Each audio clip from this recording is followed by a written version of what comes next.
है हेलो वो है दोस्तों, आप इसमें एक सभी तो लोगों पौष्टिक को तत्व होते हैं, नमस्कार। बहुत ज़्यादा और आज ब्लड पोषण नए होते हैं। दिन नए ब्लॉग की वो शुरुआत कर रहा हूँ पौष्टिकता फिर मैं इसलिए ये भी सामा बहुत ही से। ज़्यादा है और और आज दूसरा जो है ये इसमें सामा में जो औषधीय है गुण है, कृषि दवाओं विभाग के द्वारा जो जो गुण है होते हैं पौधे वो गुण वितरण इसमें किए पाए जा रहे जाते हैं हैं। तो कीवी के। इसकी वजह से तो एक कीवी के हम बारे लोगों में के आपको पास मैं जो घर में है अगर ये थोड़ा पेड़ अपने होगा, यूट्यूब हम इस के फल का माध्यम से उपयोग कर रहे जानकारी होंगे देना चाह रहा हूँ। तो हमारे तो स्वास्थ्य बने को तो रहिए मेरे लाभ होगा यूट्यूब ही चैनल होगा। के साथ।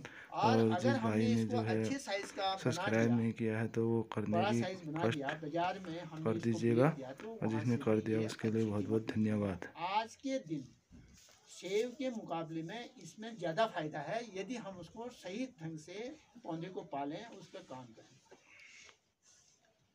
औषधीय गुण इसमें क्या है? एक डेंगू होता है, मच्छर की तरह का एक डेंगू मच्छरी होता है, उसके काटने से डेंगू मलेरिया की तरह की एक बीमारी होती है। उसमें रक्त के प्लेटलेट्स डाउन हो जाते हैं, कहते हैं रक्त के कण कम हो जाते हैं या खून की कमी हो जाती है मोटे तौर पर। तो डॉक्टर उसमें इसी को खाने के लिए कहते हैं, या तो बकरी का दूध पीने के लिए कहते हैं या इसको खाने के लिए कहते हैं। और उस टाइम पर कभी अगर डेंगू फैल गया तो फल बहुत ही महंगा हो जाता है, मुश्किल पड़ जाती है। हालांकि हमारा फल तो 5 रुपया, 4 रुपया, 10 रुपया, 15 रुपया, 20 रुपया बिकता है।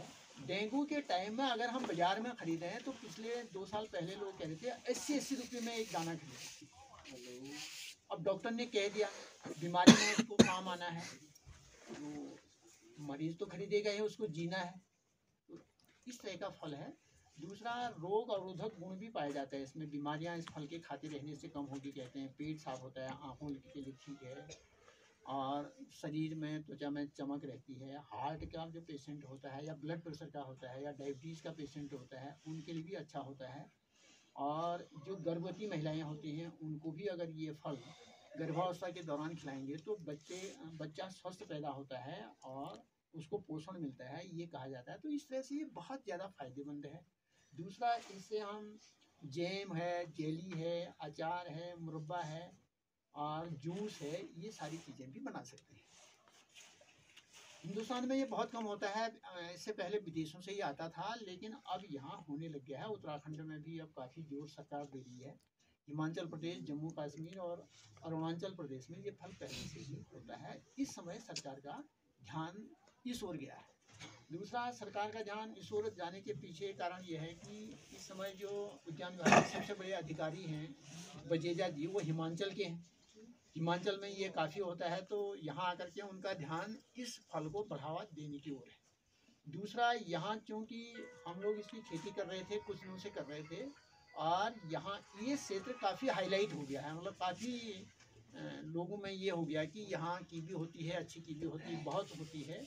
और हम लोगों ने भी विभिन्न माध्यमों से, माँ साहब हो गए या हरीश ने अपने डिपार्टमेंट के माध्यम से, माँ साहब ने जनप्रतिनिधियों के माध्यम से, या मैंने जनप्रतिनिधियों के माध्यम से, या जिला प्रशासन आदि अधिकारियों के माध्यम से सरकार तक आवाज़ पहुंचाई कि इसके विकास के लिए आप कुछ कर दो।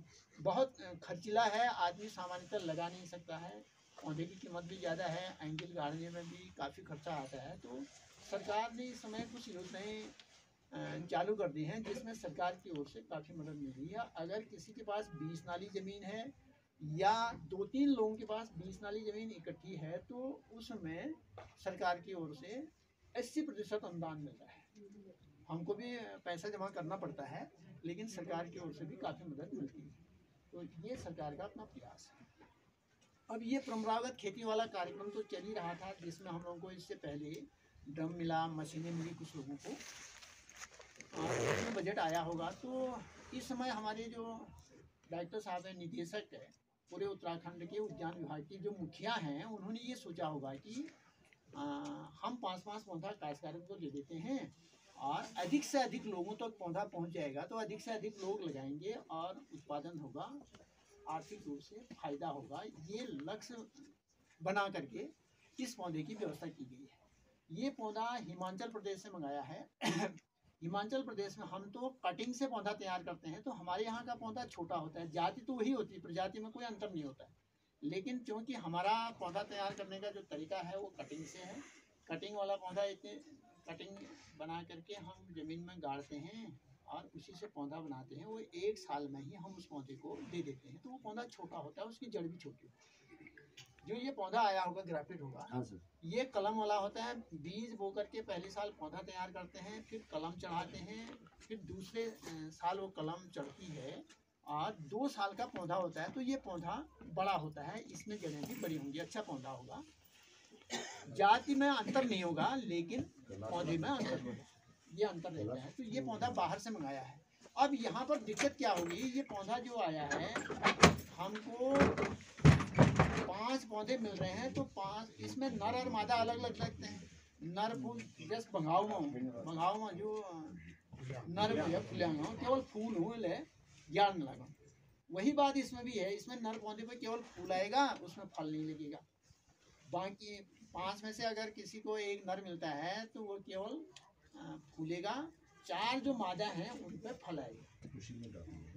4 ही पौधे हमारे फल नहीं, लेकिन नरों की कमी हो गई है। 350 नर चाहिए थे, 150 ही नर आए। तो इसका मतलब 3 गांव की लगी है कि जहाँ बिल्कुल ही जिस गांव में नर पौधे हैं नहीं, वहाँ के लोगों को नर तो अच्छा रहेगा। अब सवाल ये है कि सामा के लोगों को या पंजाली के लोगों को या लीची के लोगों को, कुछ लोगों के पास पहले ही घर में पेड़ लगे हुए हैं, उनको ये पौधा मिल जाएगा तो उनके खेत में तो नर है ही, मादा ले जाएगा, उसके यहाँ तो नर है ही नहीं, तो उसका काम कैसे चलेगा? इस समस्या का क्या समाधान होगा? नर क्या काम करता है? नर में जो फूल आता है उससे पराग निकलता है। पराग माने तमिल मधुमक्खी देखा वाले, जब मधुमक्खियाँ उड़ती हैं जिस समय फूल खिलते हैं तो वो टांगान में पिंगो उन्हें एक पदार्थ वो पराग में, वो मादा फूलों पर उस पराग का पहुंचना जरूरी होता है, तभी फल बनता है। जब हमारे पास पेड़ लगे हैं और नर है ही नहीं तो पराग कहाँ से आएगा? पेड़ को पराग नहीं मिलेगा तो फल नहीं मिलेगा, समस्या है। लेकिन हम लोगों के पास उसका समाधान भी है। समाधान क्या है?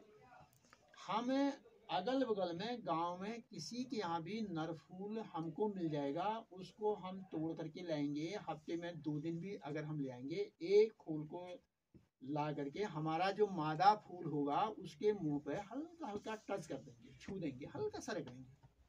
एक फूल कहते तो हैं 8-10 मादा फूलों पर रगड़ो, लेकिन आप 20-25 फूलों पर भी रगड़ेंगे तब भी उसमें फल बन जाएगा।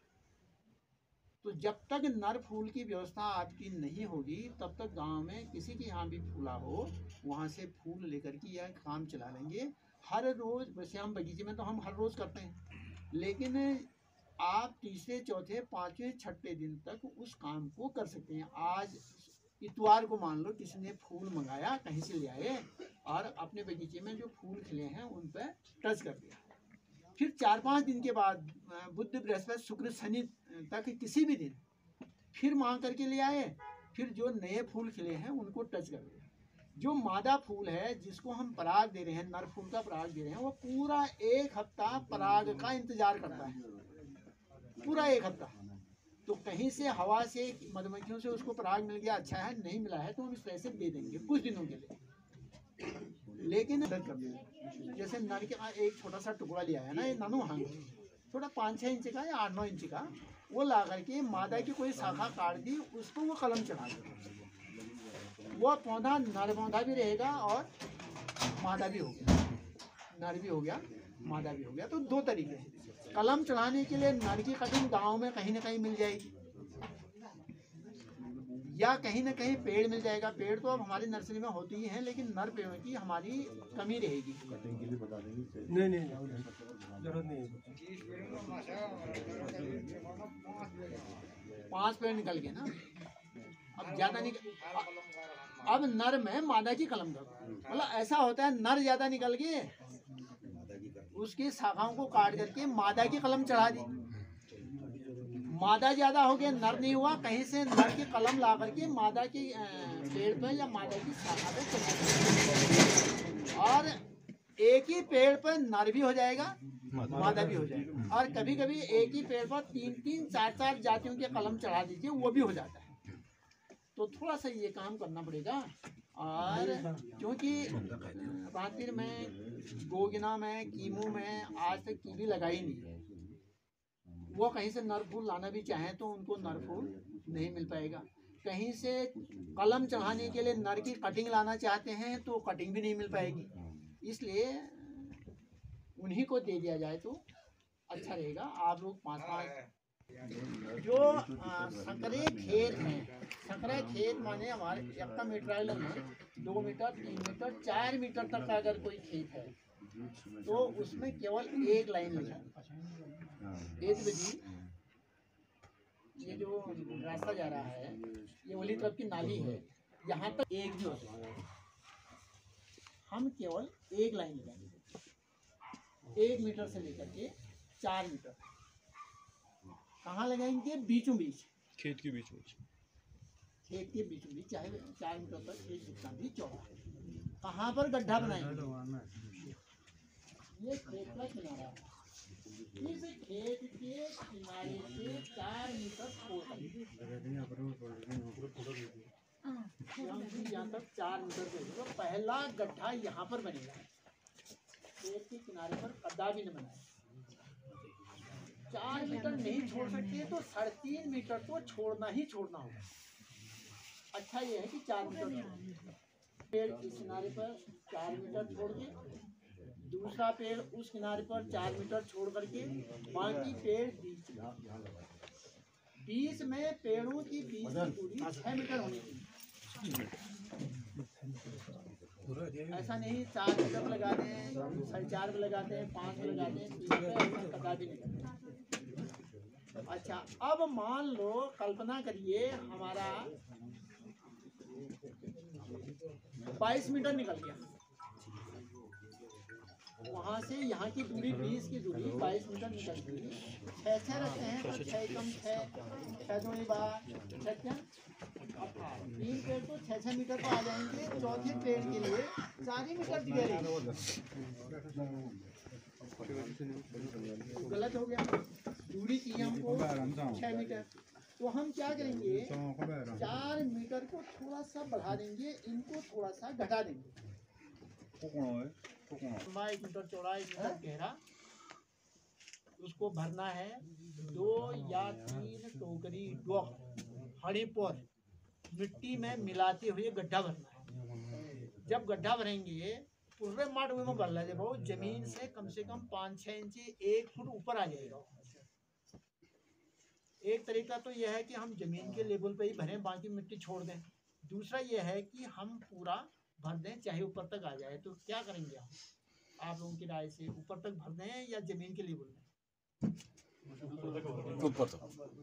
ऐसे नहीं रखना है, हमने उसकी केवल एक शाखा रखनी है जो मुख्य शाखा होगी, बाकी सारी की सारी तोड़ दो या किसी तेज धारदार चाकू से या दराती से उसको काट करके केवल एक ले जाना है ऊपर। कभी कभी 2 एक जैसी निकलती हैं या 3 एक जैसी निकलती हैं, इसको जो काटूं होता है, और फिर आदमी सोचता है हटाओ यार रहने दो, इसको काटते हैं बाद में देखा जाएगा। फिर बाद में बड़े हो जाते हैं, फिर बाद में मन और नहीं करता है काटने का, 2-2 3-3 शाखाएं हो जाती हैं। बढ़िया 2 शाखाएं एक जैसी भी आ रही हैं तो मोटा मन बना करके, मोटा दिल बना करके एक शाखा को काट के एक को ले जाना है। 6 फुट और 5 फुट के बीच में जो कली होती है, जिसमें 5 हो तो कली ना होती है, उसके ऊपर से हम उसको काट दें। ये हिस्सा काट दीजिए, मत सोचिए कि 6 फुट मैं रख रहा हूँ 6 फुट मुझे काटना पड़ रहा है, कोई बात नहीं, काटना ही काटना होगा। या इस ऊंचाई पर 5-5.5 फुट पर 2 शाखाएं अगर आपकी निकल गई तो फिर काटने की जरूरत नहीं है। अगर 2 शाखाएं नहीं निकले हैं, एक ही शाखा जा रही है तो काट दीजिए। जैसे इस समय काटेंगे अप्रैल में, चैत के महीने में, चैत आखिर में उससे कई शाखाएं निकल जाएंगी। पहले साल बीज बोया होगा, बीज से पौधा बना, फिर इस पर कलम चढ़ाए। इसकी कलम नीचे ही चढ़ती है, छोटा पौधा होगा तो नीचे यहीं पर ये कलम चढ़ाएगी। यहाँ तक अलग पौधा था, इसको काट करके इसके ऊपर दूसरी कलम चढ़ा दी। जब आप पौधा लगाएंगे तो आप एक बात का ध्यान रखिए कि कलम जहाँ पर चढ़ी है उससे नीचे की शाखाएं इस पेड़ पर रहनी नीचे, कभी कभी ये कलम से भी नीचे की शाखाएं आ जाती हैं, कदापि उसको न रहने दें।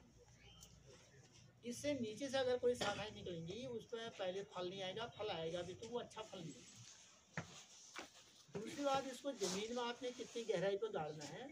ये कहा ही जाता है कि ये जो ग्राफ्ट वाला भाग है ये जमीन के ऊपर रहना चाहिए, केवल जड़ ही जमीन के नीचे जानी चाहिए। तो ये ग्राफ्ट जमीन के ऊपर है, आप यहाँ तक ही इसको जमीन में डालेंगे, ऐसा नहीं कि इतनी गहराई तक। ऊपर के हाथ से नीचे आप नहीं दबाना है मिट्टी में, ये जो नीचे का हाथ लगा है इसी से नीचे लगाना है। आप गड्ढे को भर लेंगे, पूरा भर लेंगे अच्छी तरह से। कुछ दिन पहले भर लें, कुछ दिन के बाद पौधा लगाएं तो अच्छा है। और माना आज ही आपने गड्ढा भरा, आज ही पौधा लगा रहे हैं, कहीं पर भी कट जाता है, जैसे हमारे शरीर का कोई भाग करता है वैसे ही इन पौधों में भी जब कहीं पर करते हैं तो वहाँ पे रोग का आगमन का खतरा बना देता है। दूसरा, सूखने का भी खतरा बना हुआ रहता है। तो एक यहाँ पर एक दवा होती है, चौबटिया पेस्ट कहते हैं, लाल लाल रंग की दवा यहाँ हॉर्टिकल्चर में हाँ यहाँ पे वो अगर हम लगाएंगे तो वहाँ से न तो रोग अंदर प्रवेश कर पाता है, न सूखने का खतरा। ऐसा कर सकते हैं। लेकिन जो पतली शाखाएं होती हैं उनमें इस तरह का खतरा नहीं होता। तो पतली शाखाओं में, जैसे जालों में हम कटिंग करते हैं, हजारों शाखाओं की करते हैं, तो उनमें लगाने की जरूरत नहीं है। लेकिन अगर हमने कुछ मोटी शाखाएं, इससे भी मोटी शाखाएं अगर हम कहीं पर काट रहे हैं तो वहाँ पर एक लाल दवा होती है, चौबटिया पेस्ट के नाम से यहाँ मिल जाएगी, वो दवा मिल जाएगी। उसको अगर हम लगा लेंगे तो क्या होता है, कटा हुआ भाग एक तो सूखता पड़ता है तो रोगों का आक्रमण होता है। हालांकि उसका इतना नुकसान नहीं होता जितना हमारे शरीर में होता है, लेकिन वो चौबटिया पेस्ट लगाने से वो खतरा नहीं है। तो बाद में जब पेड़ बड़ा हो जाएगा तो उसका लगाना पड़ता है, वो पेस्ट होता है जैसे टूथपेस्ट रहता है उसी तरह का जैसा बनाना पड़ता है, उसको लाल रंग का होता है, उसको उस समय लगाने के लिए सामान्य दूसरे साल आप देखेंगे इसकी चारों ओर नींबू में या संतरे में चारों ओर छोटी जड़ों का जाल भी होता है। जी जी हाँ, सेम उसी है सर। जाल बन जाता है, उतना नहीं बनता है लेकिन बहुत बनता है। और जहाँ पर अंदर क्षेत्र रमाड़ी है, पंजाली है, रातिल गोगिना, लीची और सीरी, नौकुड़ी आदि आदि ये जो क्षेत्र है, कहीं न कहीं यहाँ बागवानी के प्रति लोगों में रुझान, तो इस रुझान की वजह से आपके ऐसे उत्साह को देखते हुए हमारी सरकार ने भी ये इधर मतलब इस तरह के कार्यक्रमों को लागू करने का प्रयास किया है। सरकार का जो लक्ष्य होता है उस लक्ष्य को हमारे क्षेत्र के लोग बहुत अच्छी तरह से अपनाते हैं, इसलिए ये कार्यक्रम यहाँ लगा हुआ है और इसी कार्यक्रम को आगे बढ़ाने का काम किया। और अपने सशस्त्र दल में जिले से हमारा हक छीन लाने के लिए जो लड़ाई कर रहे हैं उसके लिए धन्यवाद इनको भी, क्योंकि हमारे बीच से हैं तो हम सब ईद में काम कर रहे हैं, अच्छी बात है। अधिक से अधिक इस क्षेत्र को बागवानी के क्षेत्र में आत्मनिर्भर बनाएंगे। ये पौधा यहाँ जैसा पहले बात हुई है व्यवस्था फोटो लेना यहाँ से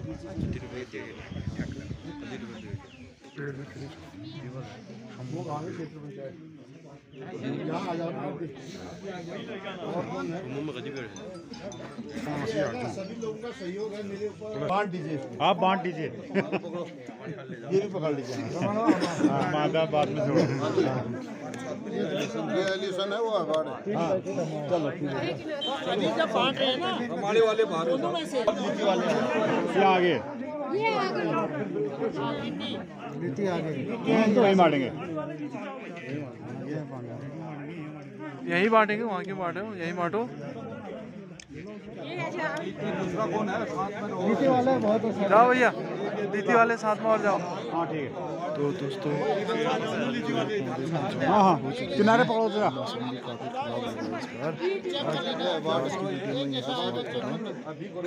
धन्यवाद दोस्तों। हाँ हो गए।